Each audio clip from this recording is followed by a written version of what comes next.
บิดชิ้นชวนระเบิดแต่สมัยสงครามพี่น้อง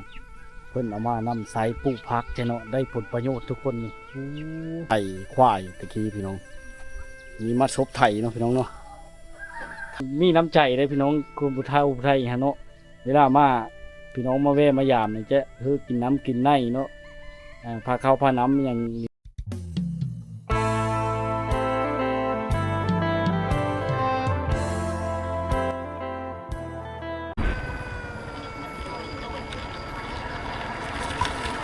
ใช่จะไปเล็บชื่อพุ่งนะแต่ต้องให้เขาซื้อวิธีคิดเป็นการที่ต้องเชื่อเนาะ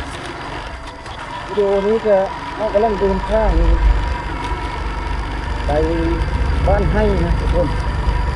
วิ่งงามหลายน้ำมาข้ามบรรยากาศเนาะที่บ้านให้พี่น้องเรื่องเราบริเวณจังเทศแม่เทศกันวัดพี่น้องเทศนี้เนาะเป็นทางนี้มันจะไปฮอดเดินก้อนหุ่นงานโมหินเนาะ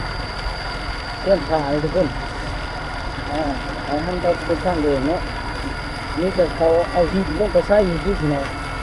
เนาะย่ำฝนไปเนาะมันก็ดีแล้วเพราะว่ามันมีห้องน้ำอย่างนี้เนาะเอาปูไปเป็นหม้อข้างเป็นข้างเล็กชิดเนาะโอ้ยมันอยู่ในบ้านคนนี้พี่น้องยึดไปจะเป็นข้างเดินของเราเนาะ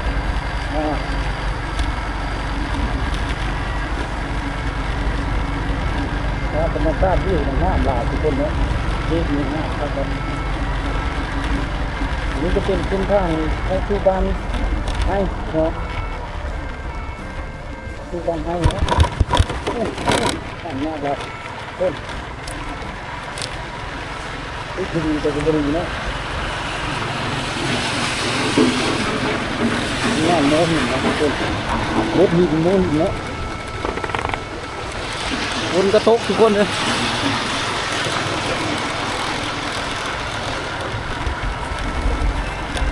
บรรยากาศข้างเข้าได้งามหลายเข้มแล้วพี่น้อง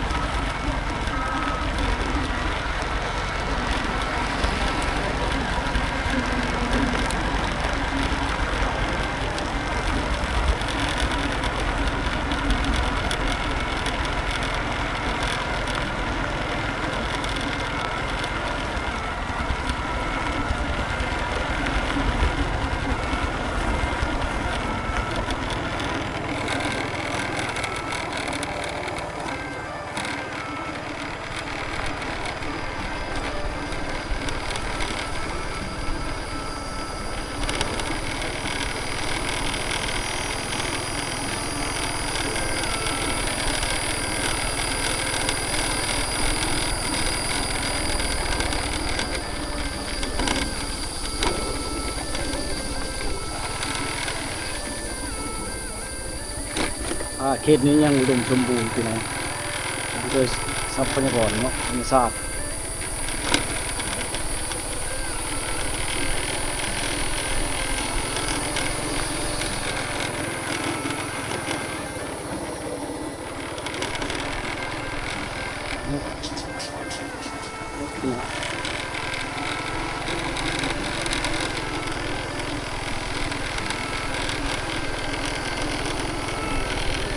เลาะเข้มผาอะไรเนาะ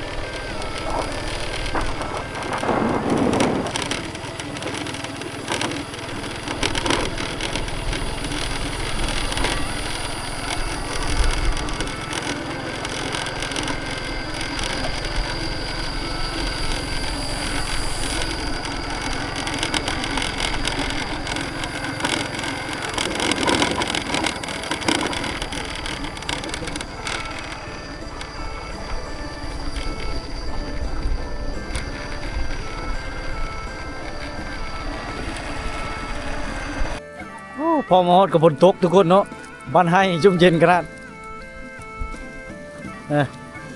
ฝนตกแห้งๆเนาะภาพบรรยากาศฝนตกแถวผู้แถวพาแล้วมันจะ คึมเจ้าหน่อยก็มันเอิ้นก็เอาหมอกควันแล้วพี่น้องเนาะข้ามโคมาเลยนี่พี่น้องไอ้ฝนตกแห้งเนาะเดินทางด้วยรถมอเตอร์ไซค์นะนี่จะเป็นดอกเพิ่งเขาเนาะนี่ดอกเพิ่งที่ไรมีราคาแพงนะทุกคน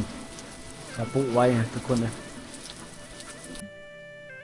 หลังจากฝนตกเอินนะฟ้าหลังฝนนะสวยงามเสมอทุกคนเนาะ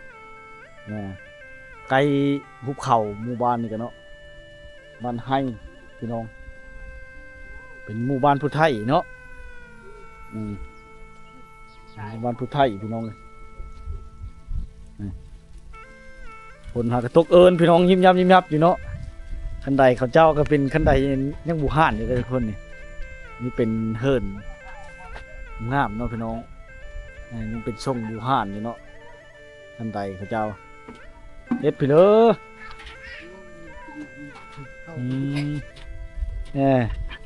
กำลังกินข้าวป่ะเนี่ยนึ่งข้าวเลยนึ่งข้าวอีเมไปเชื่อจะไปให้นี่ไปมูน่าเลยไปมูน่าแม่งบ่ทันมาเนาะนึ่งข้าวทามี่นึ่งข้าวทาอีเมพี่น้องโอ้จบหลายเนาะโหเปลือยเลยนึ่งข้าวทาเมเพิ่นไปหน้านะเมไปหน้าพี่น้องเนาะเพิ่นก็ได้อยู่บ้านหลังเดิมนี่เป็นย่างไว้เชื่อไก่นะทุกคนเชื่อไก่เวลาจับมาจะให้แต่หน้านะแถวนี้เอาเลี้ยงไก่อยู่หน้าน้ำได้พี่น้องเลยนี่ได้ประโยชน์น้องได้สังกะสีมากกับเอ็ดโต้งน้ำเวลาฝนตกนี่โต้งไว้ใช้เนาะใช้ในนี้ตลอดเลยยิ้วขึ้นนี่พี่น้องเลยบ่เป็นพี่ชาวบ้านเนี่ยเฮิร์นเล่ากันยังเป็นพาไม่เฮได้ทุกคนพาไม่เฮงามเนาะพี่น้องมาติดตามฮับส้มเนาะเป็นชนเผ่าพุทธไทยในเฮิร์นมุ่งโดยเป็นพี่น้องหลังจากฝนตกแล้วก็เข้ามาเที่ยวชมบรรยากาศที่บ้านแล้วเนาะพี่น้องบ้านนี้ก็มีวัดที่สวยชนงามทุกคนวัดเก่าแก่วัดหนึ่งเนาะบ้านให้ในวัดสีบุญเฮือมพี่น้องเลยให้พี่น้องได้มาติดตามรับชมเลยเนาะวิวงามลายพี่น้องภาพธรรมชาติเนาะอันนั้นจะเป็นอันรักบ้านผมน้องเดี๋ยวไปเบิ่งกันเนาะนี้จะเป็นอันรักเสาบ้านเจ้าเนาะรักบ้านนะทุกคนเป็นเฮ็ดซักชิดไว้เนาะให้พ่อแม่พี่น้องมาตามชมแต่ท้องที่เราจะพบกันเนาะรักบ้านรักบ้านพระเจ้านะคุณนะวิวงามลายพี่น้องคือว้าวเลยเนาะชนเผ่าไทยรักๆจะมีต้นพร้าวรถทุกคนเป็นรักเนาะมีต้นพร้าวอะไรทุกคนเลยบ้านนี้ก็ลายหลังคาจะได้พี่น้องเนาะแต่น่าเที่ยวชมลายหมู่บ้านเนาะเงียบสงบพี่น้องหาอยู่หากินและธรรมชาติเฮ็ดให้เฮ็ดสวนเนาะรักๆกับพี่น้องเลยเฮ็ดให้เฮ็ดสวนเนาะนี่ก็เก็บเอาภาพบรรยากาศที่บ้านให้เอามาฝากมาตอนพี่น้อง FC มาช่วยทุกคนเนาะเส้นทางไปพูนก็จะอันเข้าสู่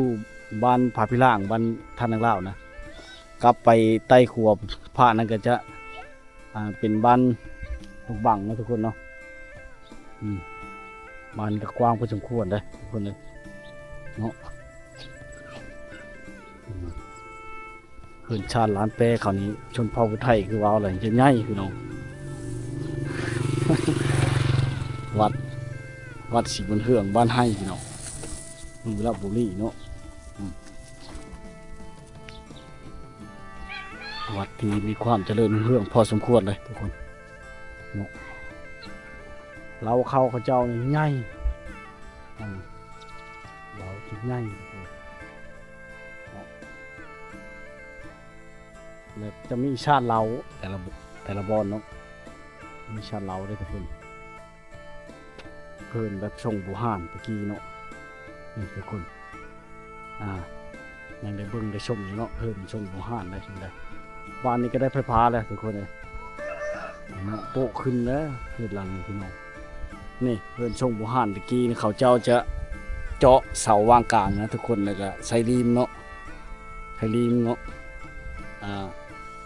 เข่งไม้เนาะธรรมดานะทุกคนมีแต่เพิ่นดัดแก้แปลงแต่ทั้งเทึงเนาะเขาจะมุ่งกระเบื้องละนี่ก้อนนี่คือจะแม่นมุ่งแปลนนะทุกคนนะเนาะ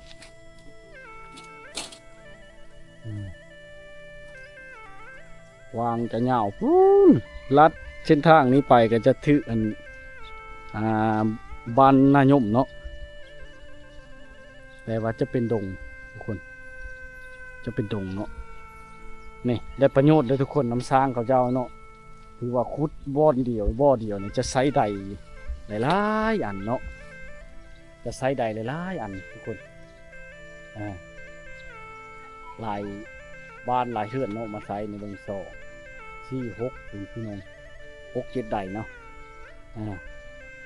อันนี้เป็นล่ำเกียนตะกี้ได้นี่พี่น้องนี่บ่ล่ำมันเกียนตะกี้นะพี่น้องเขามาปะไว้ในนี้เนาะไว้อิวนำขึ้นเนาะกกเพิ่งจะมีรถพี่น้องผมมาเพิ่งเนาะ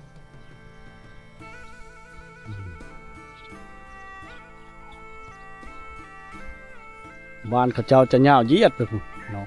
ล่ามไปต่อไปเจ้าว่าชิฮอดบ้านนายมพุ่นจังเนาะแต่มันยังเป็นป่าเป็นดงเพื่อชิฮอดก็บ่แห้งแล้วพี่น้องชาติเล้าเขาจะมีคู่เล้าเลยไว้นั้นไว้นี้เนาะเวลาขึ้นไปมันก็ง่ายทุกคนสะดวกสบายเนาะแล้วก็แน่นหนาทาวรในเราเขาจะพี่น้องเขตนี้เนาะทั้งลุ่มกระจิตข้อไก่เชื่อเนาะปลาขาเขาเจ้านี่กิน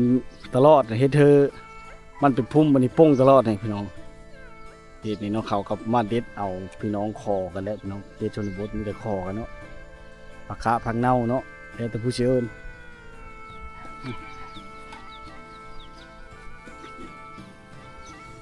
เพื่อนหลังนี้ก็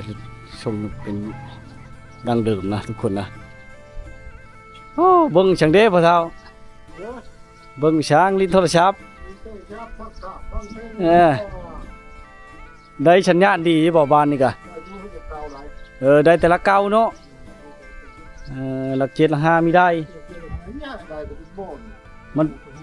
มันใกล้ผ่าได้นี่เลยไอ้ผู้ใกล้ผ่าอย่างเงี้ยได้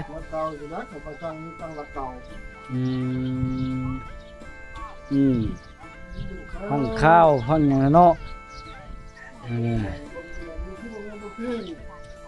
กว้างเติมเนาะปะเท่าเนาะบานนี่กันเนาะเงาไปเนาะนี่มักกระทุนปะเท่านี่ไว้ยิ่ง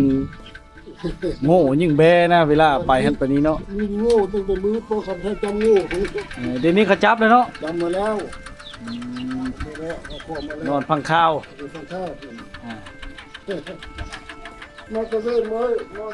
ลา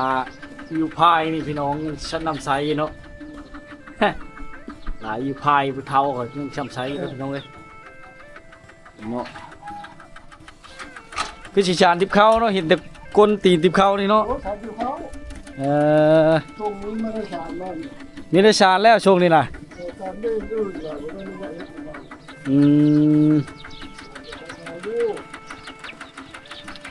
ลักๆนี่เขาเจ้าในใช้รถไถนี่ก็ว่าจะคู่เฮิร์นหมดเลยพี่น้องเนี่ยลากเกมันไปสะดวกสบายเนาะไปหน้ามันได้หลายคน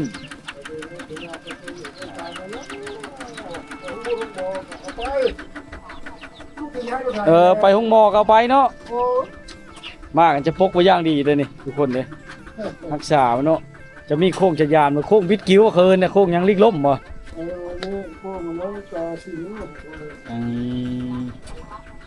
คือว่าเก่าแก่พอสมควรเลยรถเนาะเช่าปลายปีแล้ว5 ปีทนขนาดเนาะมาแต่อันไทยไปจากของไทยบ่อิชูบิชิดิอิชูบิชิของญี่ปุ่นบ่โอ้แห้งมากไก่อยู่เนี่ย5 ปีนี้เลย25 ปีแล้วทนขนาดเนาะรถไทยจังเนาะทนแล้วโอ้ยรุ่นนั้นทนมาแล้วนี่เห็นไม้ข้าวสารไม้พุ่งเอาไว้เฮ็ดผ่าหันผ่านี่พี่น้องมีกระดงพัดกระดงขึงนี่ทุกคนไว้ตะมาเพชรมาคิดน้ำตายาเนาะ ตายาตายา อันนี้ก็เป็นหวายจักมาไว้อันเอ็ดอันนั้นติบเข้านะหู เขา ยิบติบเข้าทุกคนนี่เนาะแล้วจะจักไว้แบบนี้เนาะพวกเราเนาะ เอามาไว้เลยให้มันแห้งเลย นี่ก็ไว้ติบเข้า มาไปเอาอีก ไปเอาอยู่ใช้อยู่ผู้หู เอาสมมุติแค่บ้านนี่ก็ได้เอามีบ้านไปถึงมาดงถึงนี้เลย หลายเนาะหวายแต่นี้เนาะ แค่หลายเลย พอได้กินเนาะพอได้ มันคือวายนี่ ร้อยไปลังค่าไปแล้วนี่เนาะฮอดบ่ ร้อยตายร้อยเฉลี่ยเลยที่พาไปร้อยเช้าไปบ้างดีเลยไปแล้วค่า แล้วแหละเหตุการณ์บุงเนาะ แล้ว ถ้าแต่ผลมาดำมันใหญ่จังน้อยเนาะ ถ้าจะการง่ายแล้วน้ำหน้าก็ได้อยู่ เออ ข้างแรกหนักกว่า เลือกเหตุการณ์ลาได้ปีนี้นะ ก็มาปีมันเป็นเด็ก มันมาตกบ่เดียวนี่ ตกบ่เดียวต้นลงเลยโลด อ่า ตอนนี้เขาก็ไม่ตอนนี้ตกมีแต่ได้กำลมอยู่มันมีตายตกอ่ะ มีแล้วไปหน้าเจ้ามันนี่เนาะอยู่เพิ่น มาแล้ว มาแล้ว มามือ4 โมง อืม ไปเช้า ไปแล้วเนาะจำนี้เนาะ นี่ชนเผ่าพุทธไทยเฮาน่ะเบิ่งสังเกตกับหูโลดพี่น้องจะมีต้นพร้าวเนาะต้นพร้าวหลายเลยน้องเลยผู้สาวคือสิงามแต่ยังบ่เห็นผู้สาวมาบ้านนี่พี่น้องเลย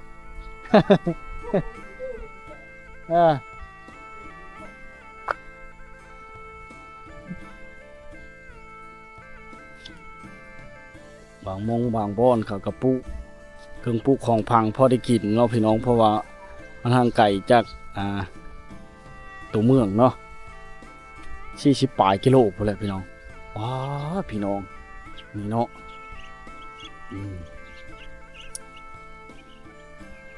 ระเบิดกระป่างระเบิด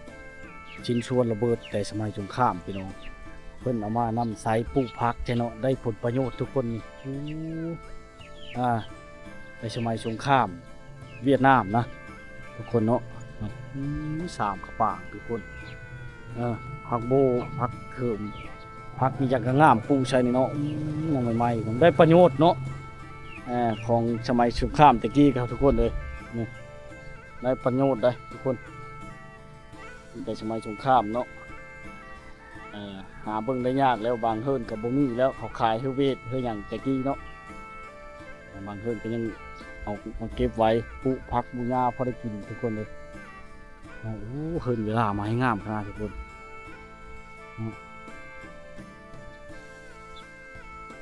นี่รถไถกับเจ้าลักๆพี่น้องนี่ก็เป็นเฮิรนส่งโบราณเนาะพี่น้องนี่เขาจะตอกโดยไม้ลีนนะเป็นไม้ลีนใช่เนาะโดยที่บ่ได้ใช้ตะปอตะปูน็อตที่ต่างๆเนาะไม้นี่ก็จะไม้ทะเอาไปเลยทุกคนไม้แดงไม้ดูเนาะไม้แดงเคงเนาะเคงก็เป็นเคงไม้ตะกี้เก่าแก่ทุกคนเป็นสมบูรณ์พาไม้แข็งดังดีโอ้งามพี่น้องเพิ่นเป็นแต่หลังคามันเนาะนี่ก้อนนี่จะเป็นหลังคาไม้เลยทุกคนเพิ่นเป็นใช้กระเบื้องเนาะหลายฟ้าหลายปีแล้วก็เป็นเป็นแล้วพี่น้อง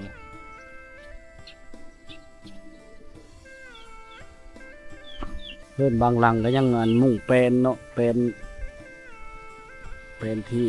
ไม้แดงเฮ็ดด้วยไม้แดงกี้นะทุกคนนะไว้พี่น้องได้มาที่ตาข้าวส้มเนาะวิวภาพบรรยากาศในงามหลายทุกคนโอ้เขาควายเนาะพี่น้อง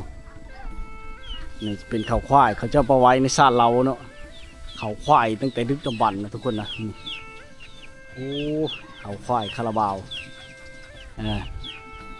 เขาควายทุกคนเนาะเพิ่นปลาไว้ศาลเราเนาะนี่ก็มีห้านค้าพี่น้องไว้คอยบริการพี่น้องได้มาซื้อมาเมื่ออยู่ในกินเนาะกับหมู่บ้านนี้เนาะน่าเที่ยวชมได้ทุกคนเลยวันนี้ก็เป็นชิ้นส่วนระเบิดปางตรงข้ามเนาะอันนี้ก็ปลูกผักใช่พี่น้องโอ้ผักโบงามขนาดเลยปลูกผักใช่เนาะงามหลายได้ประโยชน์ทุกคนชิ้นส่วนระเบิดแต่ปางตรงข้ามเนาะตอนนี้ก็มีระเบิดลายพอสมควรเนาะสบายดีผู้สาวเฮ็ดพี่เลยนะมึงเข้าบ่ฮะต้มกรณี เจ็ดหวานเอ็ดกะปิโอ้คือผู้สาวพี่น้องช่องผู้ห่านคือผู้สาวนะขึ้นได้บ่เนี่ยนะอยู่กับเพื่อนแหละไปเวะเมื่อแล้วเพื่อนลาเลยพี่น้องเป็นคันใดแบบดังเดิมเนาะ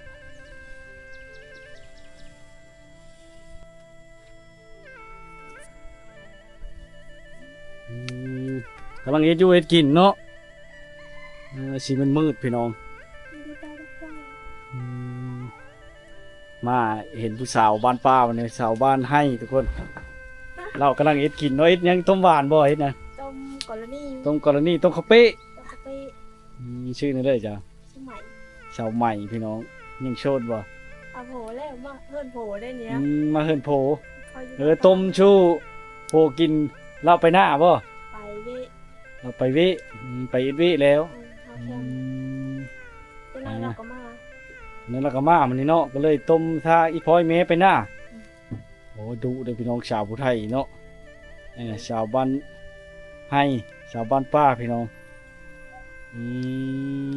ก็เลยต้มข้าวเป๊ะทานเชื่อใกล้บ่ ฤาษี ฤาษี วันเกิดคอย วันเกิดทามูมาก็เลยเอ็ดทาเนาะโอ้ฉลองวันเกิดลมแรงเนาะติบเข้าไฟฉานเนี่ยพี่พอบ่ เจ้า น้อยเท่าเลยฉันนี่นะ หน่วยเสก น้อยละแสนโอ้มันแพงน้ำตีอยู่วันนี้ ทำสีแท้เลย นี่อันแถวชนบทนะเขาจะอันเอามาโทรให้มาห้อยไว้ในค่านะพี่น้องเวลาฮอนยามปลูกแล้วก็เอาไปปลูกเนาะเฮ็ดหิ้งบางเฮิรนกันเนาะพี่น้องให้พี่น้องมาได้มาติดตามรับชมเนาะภาพบรรยากาศที่บ้านให้พี่น้องนี่เขตชนบทนี่อันยิ่งฮันได้ดุได้แต่ว่าแถวนี้เขาบ่ได้ตำข้าวเลยเนาะผู้ไทยหันเนาะ ใส่ปลา ย่าแล้วเฮ็ดกินช้าขอบใจหลายๆเด้อชาวผู้ไทย แล้วก็ ฮะกินแล้วขอบใจหลายๆหั่นมีน้ำใจเด้อพี่น้องคุณผู้ไทยหั่นเนาะเวลามาพี่น้องมาแวะมายามนี่จะกินน้ำกินในเนาะพาข้าวพาน้ำอย่างนี้แหละพี่น้องขอบใจเด้อผมเป็นหยังค่อยก็จะไปพุ่นละไปบ้านท่านนางล่าพุ่นผู้สาวดุได้พี่น้องนี่แหละอันนี้ก็จะเป็นหม้อโยมตะกี้นะพี่น้องเฮ็ดจากกันชิ้นโชระเบิดปางจุงข้ามเนาะได้ประโยชน์หลายอย่างพี่น้องเพิ่นล่ากันยังมุ่งด้วยแป้นนี่เนาะเอาภาพบรรยากาศให้พี่น้องได้มาติดตามรับชมเวลา